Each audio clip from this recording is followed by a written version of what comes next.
So, good morning, good afternoon. We're learning the Maimer, the Kuntras, in Yonah Shel Teres Chasidus, on the essence of Chasidus. And we're on page 23, the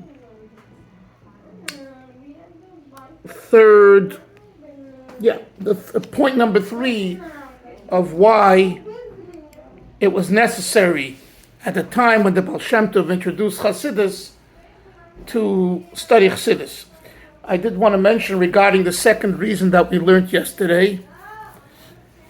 And should I be so bold and ask you to tell me what the second reason is? Without looking inside? What's the question going to be, Wolfgang? What is the second reason for the necessity to learn Chasidus? To work on yourself, to change your nature of your character. No, that's the third reason, which we're going to learn today. I'm asking reason number 2. I think the second was for the rectification of the world.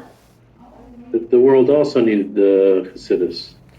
Yes, okay, but you that's correct, but you missed one key word, one key idea, that it lifnim meshuras hadin. That what? Lifnei meshuras hadin. Right.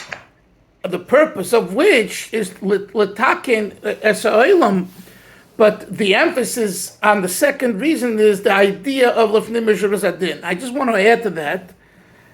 The Gemara says, Chosid sarfan, tzadik koivron.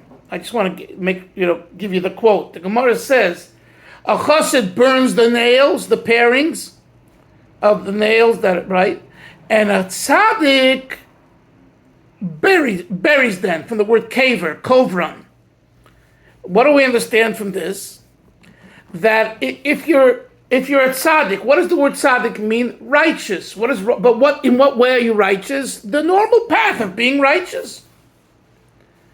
So righteousness requires, according to the Gemara, burying the parings, the nail parings.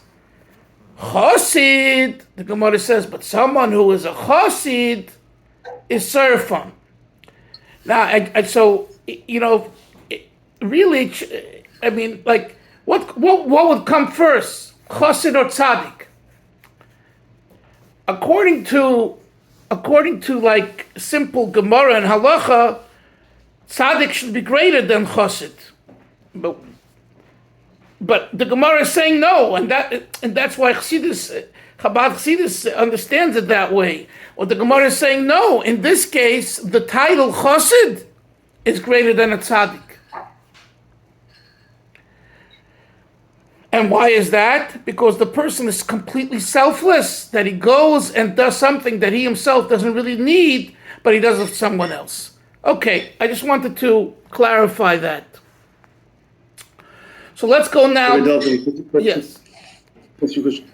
Sure. When we see the term lifnim meshuras hadin and lifnei meshuras hadin, lifnim means, I just want to clarify, lifnim means within the letter of the law. No. And lifnei is beyond. No. Who told you that? I'm trying to. No. No. Okay. Lifnim and lifnei, as far as I know, are the same. It's the same idea. It's the same idea. Got it. Okay. Yeah.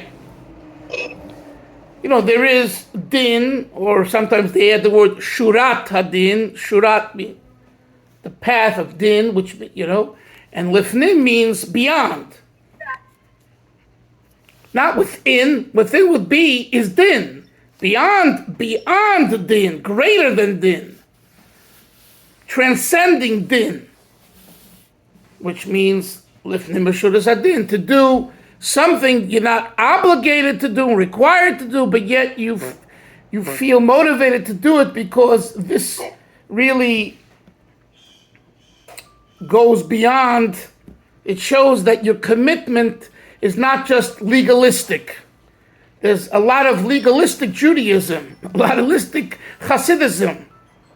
You know, you got to get up in the morning, and you have to go to the mikveh, and you have to wear your beard, and, and on and on and on. And that's definitely a nice beginning and a great thing. It's not small change. But as you learn and grow in Avodas Hashem, you come to a point where you realize it's dry. It's dry. I'm not talking now about Litvaks versus Chassidim. I'm talking about in Chassidim itself. In Chasidus itself. You know, in Chabad, there is a colloquialism that I think is worth knowing. A Chasidische Beindel. Did you ever hear that term? A Hasidic Beindel. What does a Beindel mean? A Beindel is a Yiddish word which comes from the word which means bone. The bones of a person. A bain in Yiddish, not in Hebrew. Today, if you say bain in Hebrew, in many circles, you know what they think it is: drinking before Mincha Erev Shabbos. Did you have a bain yet? You never heard? You guys are a little older. You have white beards already. But I'm surprised at the Karl Bashul, no one's into bain. But in many places, they begin with a bain. I must admit that when we had our Shabbaton at the Oil a few months ago, I thought it would be a good idea to get the guys a little moving, the AKs. So I suggested we sit before we begin Shabbos and we speak about what the Shabbos is about and say L'chaim a little bit, But there are some people that take it they make a religion out of it. You got to drink a half a cup or a cup of scotch or vodka before you begin, and then you start jumping around and dancing for a couple of Shabbos. Which, of course, reminds me of the experience we had in Marin County in the 80s. A fine person who today lives in Eretz Yisrael. That person with a few friends told me that they begin their Shabbos by getting high. And getting high meaning to celebrate Shabbos. I was just new out of yeshiva. This wasn't in my wavelength, and this wasn't something I related to, but I thought it was totally sugar. You want to celebrate Shabbos, so what do you need to do? You need to get high before Shabbos. No, if you want to get high. Okay. No, this was a religion. We're getting high for the purpose of dancing by Kabbalah Shabbos. Well, we have that today in this concept of Bain. Bain, by the way, referring to Bain Hashmoshes, twilight time, Shkia time. So they don't say the whole word Hashmoshes, they say Bain. But that's all Hebrew. Bain means between, of course, right? Bain zeh lazeh, between. But in Yiddish, the word Bain means a bone. Beindul is the diminutive, how you say, a beindul, chayamul, moishaleh, iser, the ramor, a moisher iserlish, iseruls, a moisher, son-in-law of iser. So those are, right? Beindul. Fis, foot, fisaleh. Okay? When you talk to a little child, you many times will say, how's your fisaleh? It's like a cutesy way of saying it, but really the word, there's no fisaleh. There's no Yiddish word fisaleh. It's become a play on words that is used. The word is fis. Okay. So, there is a Hasidic saying in Chabad, and probably, as far as I know, it's unique to Chabad. At least that's, hearing it in Chabad, I never heard it in other cultures like Vishnitz or other bells and Boston and whatever. And that is, you're a Chasidische Beindel. What does that mean? That means that you have in your bones, you have Hasidism running through your bones. So although outwardly you might look and feel and taste and sound so far from Chasidus, but in your DNA, let's use that word, in your DNA, in your bones, you're a Hasidic Beindel. And that's the story that I told you several times, that the guy doesn't put on tefillin and yet he won't eat certain foods and on Pesach because that's the way his father raised him. In other words, the religion and mechanics of Judaism, of Yiddishkeit, he doesn't care for, at least at that point in his life, right? So tefillin and mezuzahs and kashrus and taras hamishpacha out the window for now. But using oil, processed oil, chas v'sholom. I will not eat food on Pesach. It makes no sense. But that's an example of someone who it's in their bloodstream, their DNA, a Hasidic Beindel. And it should not be discounted because it could actually get a person to return to their roots and to wake up from their dream and nonsense. So why am I telling you all this? I'm telling you all this is because when we talk about Chasidus and why the need for Chasidus, what I told you now is not really openly included in the two reasons we learned yesterday and whatever we're going to learn today, but it's an important nekuda. It's an important nekuda.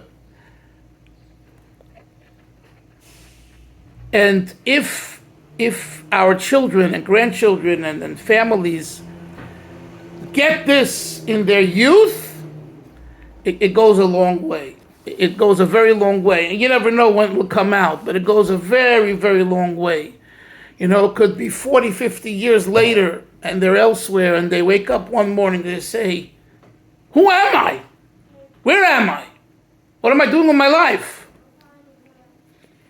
You know, I just was talking to someone who said to me,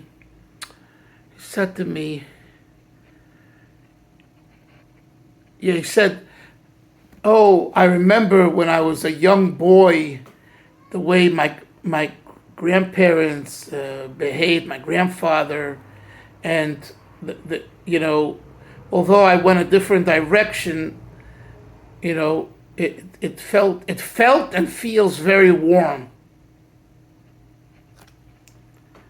So that's a very important thing to create. And by the way, how do you create that? Shabbos, you sing the Gunim at the table, even if no one's singing with you, and even if people are talking, you do what you know is right, and you continue, and you continue, and you continue, and I'm telling you, it makes an impression. And you're not doing it because you want to impress anyone. You're doing it because it's the right thing, right? Or it comes to a time when Hasidim and Yidden get together, and you're tired and you're exhausted, and you push yourself the extra mile, and your your child asks you, or your grandchild asks you, why are you doing this? Why don't you go into a bed and go to sleep, or all of that. And that's when you tell them, that this is it's a special time, and we get together, a Yom Tov, a Shabbos, a Chagiga, whatever. These examples are things that go into the Beiner. That's what I'm getting at. It goes into the bones. You want Yiddishkeit to be in the kishkes. If it's in the kishkes, it's going to stay there. I'm researching now my family, which comes from Romania, my paternal side. And, it's 200 years. We have a very, very large family. It's not that known, but as I research, it's amazing. There must be thousands of dolphins and dolphin-related great offspring that are not named dolphin. And what I'm finding is a commonality amongst them, whether they were Hasidic, Orthodox, or not religious. including, today's, and, from America and Canada. We have a large family in Canada and Eretz Yisrael. There is a certain, in Yiddish there's another word I like, which is eingekarpte, in English, engraved. I see that it's engraved. Whether some of the women covered their hair, they didn't cover their hair. But, they go into Yiddish. I'm talking to relatives all over the world right now, WhatsApp to get information as I write. And they go into Yiddish like, you look at them like, what's going on? But they heard from their Bubby and Zaidi who came from Romania and, and had a certain dialect. And so this idea of a Hasidic beindel is a very, very important thing. And there are people that will marry families from Hasidic beindler, even if they're missing some of the other more apparent and important things like, learning and davening and Torah knowledge. See, this is just, I'm sorry I'm going off on a tangent here, but it's important, I believe. It's like 180-degree reverse thinking than the literature world. Or maybe even the Hasidic world. In Chabad, a Hasidic beindel is like the ultimate of what you're looking for when you look for a shidduch. Is, do they have that Hasidism in their bones? Do they have their Hasidism in their connection to a Rebbe in their bones? And that's true for other Hasidim too. I'm not going to say just Chabad. Of course not. But this idea drives them to choose a bacher or a girl not from Panovich or Lakewood, but from Chabin or Chabad or Baviv or Bells. Why? Why is that? Because this is a value. This is a very important value. Now, naturally, the person has to be a mensch and a balmidas and all that. You know what I mean? But they're not looking for how much pages of Gemara does he know, how much halacha does he know, how much Chasidus does he know. It's not at all in the true Chabad, true approach. This is not calculus. This is not, again, there's exceptions to every rule, and in our world Judaism, including Chabad, there's so many variations today. You know that. So we have Brisker who become Chabad. We've had Liptikas who become Chabad. We have other Hasidim. So each one brings their family orientation and culture into the Chasidus, and trust me, I always see it. I can point out to you, I'm not bragging, but I can point out to you almost all the time certain familiar behavior in someone who's been in Chabad 50 years. But the family, you go back 100 years, etc., when you could see that element. And it's not a bad element, but that's what it is.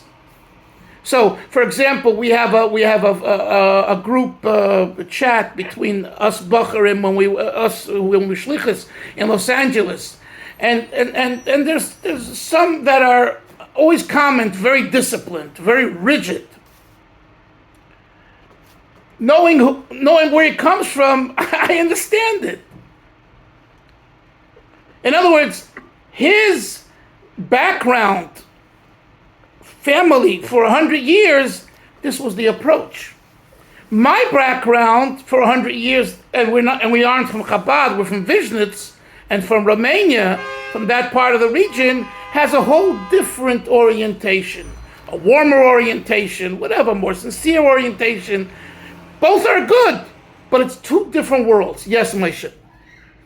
I was going to ask you, Adelpha, maybe to give us a little more of an example. What you mean? Like what you just said, the difference between, let's say, a person who's been, let's say, okay, multiple generations. Okay. So I told you I was going to share it with you, but I forgot. I'll do it another day. I told you about this video of in Tervadas, where 8th grade boys are celebrating there's an event for them, and they highlight that they got their teacher, who's been teaching there, I think, 25 years at Torah Vodaas, to put on tefillin. He never wanted to put on tefillin. A Jewish teacher. And you look at him, and he's so nice. And a boy made with him a deal. He gave them a challenge in English studies. This is not Hebrew studies. He challenged them with something, and the boy said, "Okay, I'm going to do the challenge, teacher, but if you put on tefillin." And the teacher said for the first time, "Okay, if you can do this, I'm going to put on tefillin." And he did, and it became a whole thing. And you got to see the simcha of the kids. It's really tremendous. I was in tears, because we had a teacher like that in Lubavitch Yeshiva when I was growing up, and we always tried getting to put on tefillin. Then we found out he was putting on tefillin every day because he had a son who was blind, who became blind, and our principal took him to the Rebbe. The Rebbe gave him a bracha, and the Rebbe said, "Put on tefillin." He put on tefillin, the blindness went away. I know it's an actual story. We know the person, not a Baba Maisa. So it was very sentimental to see this, right? Okay. So I decided I'm going to share this with my friends because I was so moved and touched by this clip. So one friend of mine who is also a Borough Parker and comes from a Galician background, and he says, he says, this is the impact of the Rebbe's work of getting Jews to put on tefillin. Okay. And he writes it with such zest and excitement. And then another friend writes, he starts in a nice way throwing the cold water, and he says, really? Kids in a class that have nothing to do with Chabad, they know it's a mitzvah to put on tefillin. They know their teacher is Jewish but not religious and doesn't put on tefillin. They want him to put on tefillin. What does it have to do with the Rebbe? And I'm telling you, Moshe, that the response of each of my friends has to do with their culture and background. Is that a good example? That's it. Yeah. Yeah. Okay. Now let's go to the text, because I think we do have to learn some Chasidus. Let's go. 23. Gimel. Mailas HaChasidus hu sha'koiches hativim nasim kochos Elokim. The virtue of Chasidus, the third reason, is that one's natural faculties, talents, kochos, nasim, should become, they become, through the study of Chasidus, kochos Elokim, godly kochos. Let me finish the paragraph and then we'll talk. U'kamayim Rabbeinu Hazokim Balatanya, as the Alter Rebbe says, V'Shulchan Aruch, quote, Kol Linyan Chasidus, the whole idea of Chasidus, U'Lishanis Teva Midosav, is to change the nature of one's character, one's midos. And the Rebbe adds, Lo rak U'Lishanis Midosav Ativim.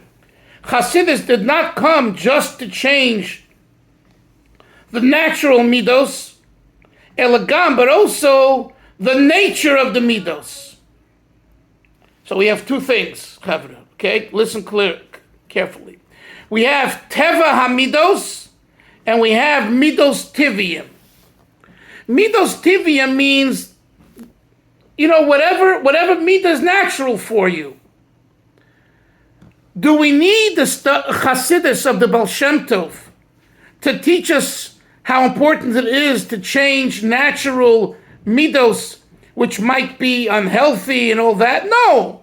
Learn Musar, learn Pirkei Avos, and you'll do a fine job.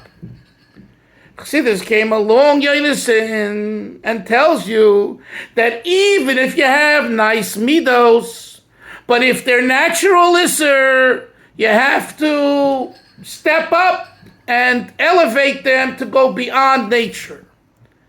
So, as the Gemara says, we'll use the term Nekoit Hai Klola B'Yodach. Listen to this rule. Keep it close to you. Whatever is natural is not godly. Whatever is godly transcends nature. So even if you're a wonderful hachnosas orchid, and a wonderful compassion, and wonderful Baal Midas, you don't get angry. But if it's all natural to you, right? That's the way you were born, that's the way you were raised, that's the way you are. You take everything easy, you don't get upset, you don't get angry. And someone else flips out and gets very upset because that's the way they were born or raised, and that's their midos. So you think, oh, you deserve credit because you're not getting angry. Guess what? You don't deserve any credit. You know why? Because otherwise God wouldn't put you here. You would be back in a box. If you're on earth, you're here for a reason. And you're not here for a reason to do things that are just easy and comfortable for you. So what are you here for? Says the Baal Shem Tov. And the Alter Rebbe explained it. The Baal Shem Tov says, you're here to go beyond what's comfortable. This idea is expressed in these two ideas. Teva midosav or midas tivium. Midas tivium is your nature. You know, this is who you are. This is how you behave. This is what makes you tick. Says Chasidus. For that, you don't need Chasidus. That you can learn Shulchan Aruch and Hilchos Deos and Pirkei Avos, and you want to be more from learn Musar. What did the Baal Shem Tov teach? Baal Shem Tov taught that within the Midos Tovos, you have to change the Teva of the Midos. Now let's look at note number 6 and read it together. I think it'll help. This is from the Kuti Diburim of the previous Rebbe. Rabbi Nachum Mendel, the Tzemach Tzedek, once asked his grandfather, Reb Shneur Zalman, the Alter Rebbe, in the Yechidus, what is the ultimate point of Chasidus? And the Alter Rebbe replied, the entire point of Chasidus is that one should transform the nature of his character traits, the midah, all character traits, from the best of the best.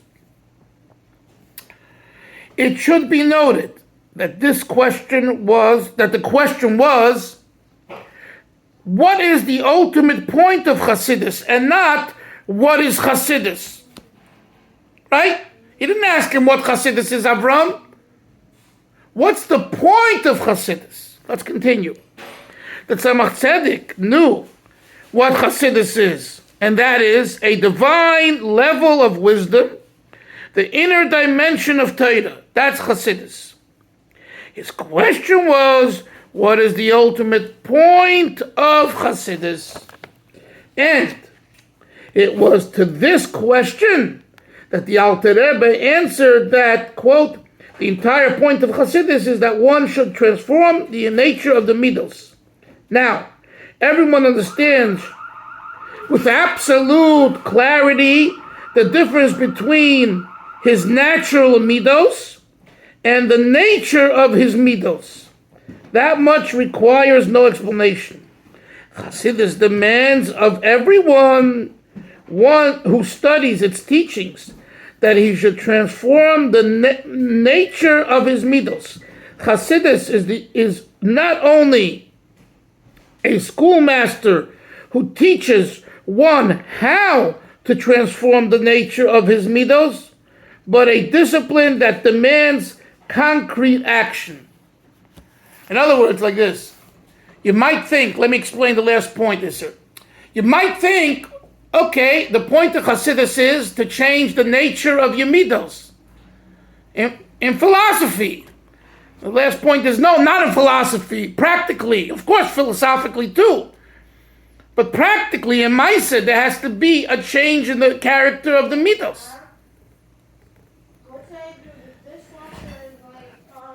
Do you all understand this Nakuda? I know you probably want me to give you more examples. I want you to give me an example. Anyone? A concrete example to discern between midos tivium and Lishanos Teva Hamidos.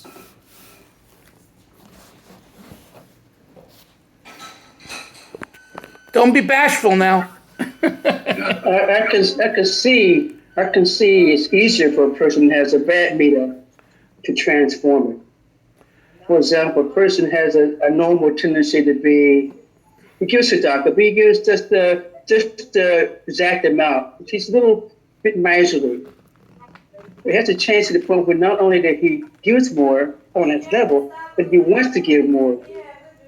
I'm saying he wants to give more tzedakah, not just because it's the right thing to do, because it makes him, he has more compassion for another person. His whole nature changed. It's not about me anymore, it's about you. What you need, not what I need. Okay, so in other words, you started saying, it's bad midah. Not even a bad midah, even a good midah of giving tzedakah. Your example supports the point here. Yeah. Not a bad midah, a good midah. He's already giving. But you're saying that the giving should be in a way that's totally selfless and he's thinking about the other person completely. Is that what you're saying? That's what I'm saying, yes. Okay. I can accept it. Anybody else have anything they want to say about this? Yeah, when I grew up being in a very wealthy environment, and my father and mother gave me whatever I wanted. And I had plenty of sharing things because I had more than what I needed. So that's the way things were. And then when I came to Chabad, I realized that it's good to be kind, but you have to have a motive behind it to try to bring somebody close to Yiddishkeit using the kindness. So, for example, in shul every morning, I carry a lot of shekels with me. And I give them to people to give tzedakah. And I try to use this element of kindness that I was brought up, this abundant good, and to channel it into a good way, to make people aware that they should give tzedakah. Right. So, in other words, what you're saying is that not only you're using the way you were raised to give, because Baruch Hashem you're using it not just to give, you're using it to teach others to give, and that's not like an obligation. That's not you don't need to do that. There's no, but you're taking the idea of giving to another level, which we call Lishanis Teva Midaisav, to do that. Now, I want to add one more nakuda, and then we'll finish for today. Okay. Let's say someone, and not let's say, someone or you yourself are more in the kav of Ava. You go about your life, your own life, your family life, your community, with Ava, with love, with kindness.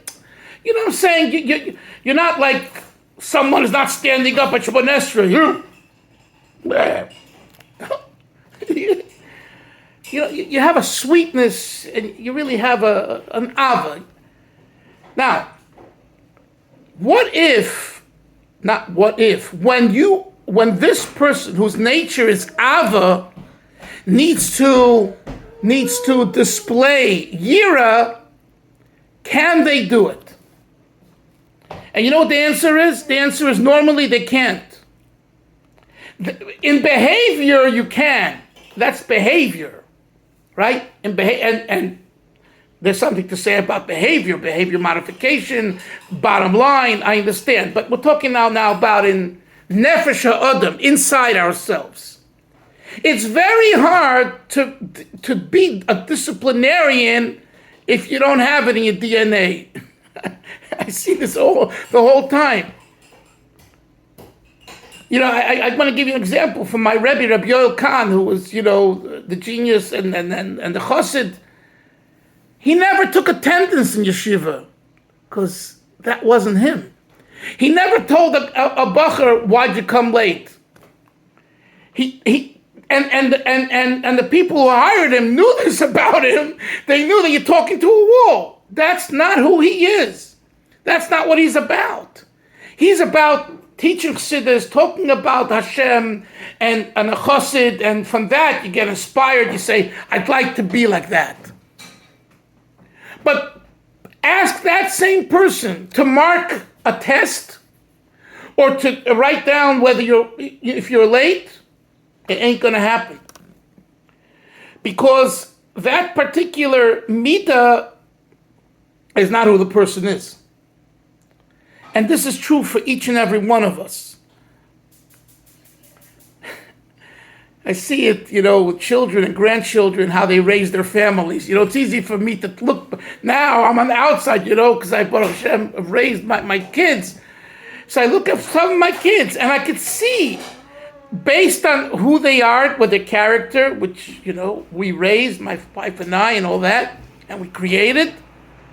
You see the difference how they raise their kids. And some with more gevura, and some with more chesed. Or say, let's take away the word gevura, discipline versus, organized, an organized house or a little messy house. And I see it in myself and in my wife. And and then you see it 20, 30, 40 years later in your grandkids and how they raise their kids, how they raise their grandchildren. So, the midah.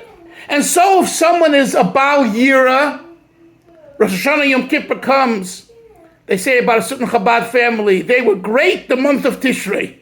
Throughout the year, this family that was like jerks, very arrogant, But Tishrei came, they were completely in awe of God. It's like the model of Tishrei, I'm talking particularly Rosh Hashanah Yom Kippur, spoke to them. Rosh Hashanah, Aseret Tshuva, crying, fasting, because that's who they are. Put them in a situation where Hanukkah, Pesach. When we were Bacharim Isser in Los Angeles, in the yeshiva as older shluchim in 1982 or 3, there were a group of 10 of us. So the deal was 5 go to the Rebbe back to Brooklyn for Rosh Hashanah Kippur, and 5 go for Sukkot Simchas Torah. And I tell you, those 5 that chose these holidays or that holidays, it's because of who they are. Those that wanted to be, when the Rebbe blew the shofar, 5,000 people, and it's intense, chose that day. Those that wanted to be on Sukkot and Simchas Torah and dancing and then drinking and all that, chose that day. So, what's the point? Teva, midas tiviyim, natural midos, is what holiday you choose. Comes Chasidus and says, you have to go beyond that. And you have to make it that even though this is not the choice of your holiday, you feel just as inspired. Because you know why? You're connected to Him, not to yourself. Rabbi Yoel, that's the way Rabbi Yoel explained this paragraph. Rabbi, I have 2 thoughts on this, if Go I ahead, could. please. So one is, there's midos, and then there's who you are. And so there's a term, orthopraxy, with a person who goes through all of the outward observances, but inside is empty. And hopefully we hope that with observance, with the practical observance, it makes a change on the inside. That would be a change of who you are, that the midos, the giving of tzedakah or the being of vatran, those are the external manifestations which can happen without an internal change, but we want there to be an internal change so that it becomes who you are. That's one. And the other thought I had was prompted by what you were just saying about Yom Tovim. That the cycle of the Yom Tovim, we have a Tisha B'Av, we have a Sukkot, we have a Pesach, and we may be drawn to one or more of the others. Each one of us has a teva, which is drawn in a certain direction, but that's not a shleimus. A shleimus is when you're drawn to all of it. Even the Tisha B'Av, even the thing that isn't in your nature to stay up all night and learn on a Shavuos, but then you become complete. And that's changing the nature, the teva of who you are. Okay, fine. But the question is, sir, you said it well, fine. Question is, how do you get there? So go ahead. You go ahead. You need a good teacher, and you need to be real, and you need to be honest. I think that we put up a lot of our own barriers in, plastic, what we call plastic Yiddishkeit, which is following what other people do without thinking deeply. Is this really Ratzon Hashem? Is this really what HaKadosh Baruch Hu wants me to do? There's so many stories we talked before. I don't want to really open it up, but right. I was in so much pain after Lag BaOmer, and then what was happening in a certain Chasidus. It hurt me so much how people can go so far from what the Torah wants us to be, and how we should act. But they're going with a flow. They're going with a flow. Right. I understand.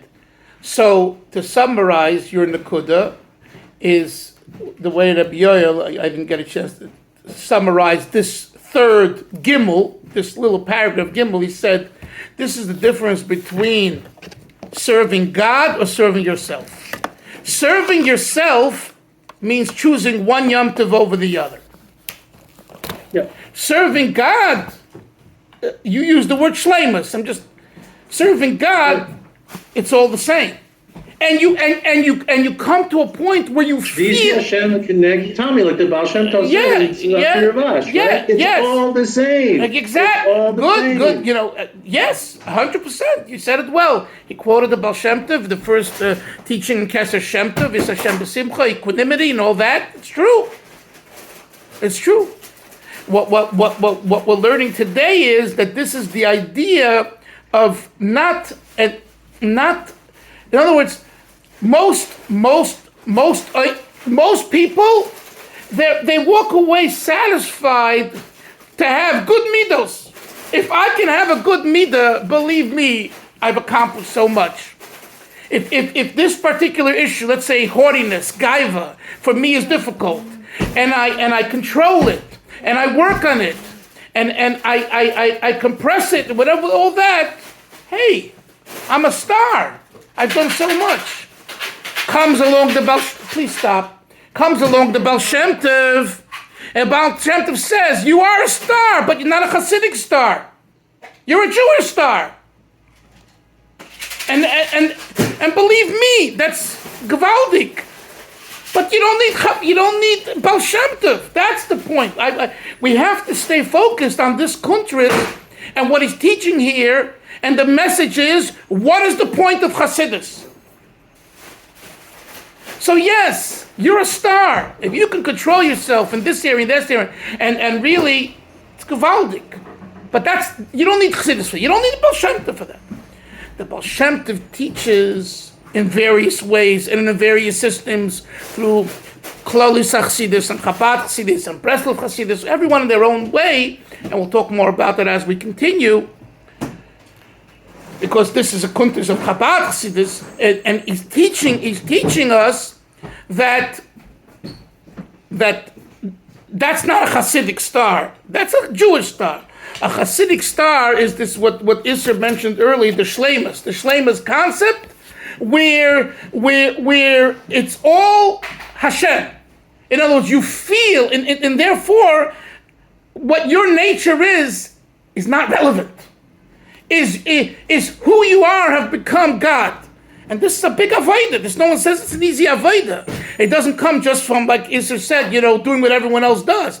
I think you said it very well, is it comes from really thinking about what's going on and learning and understanding deeply the ideas and how it's relevant to yourself.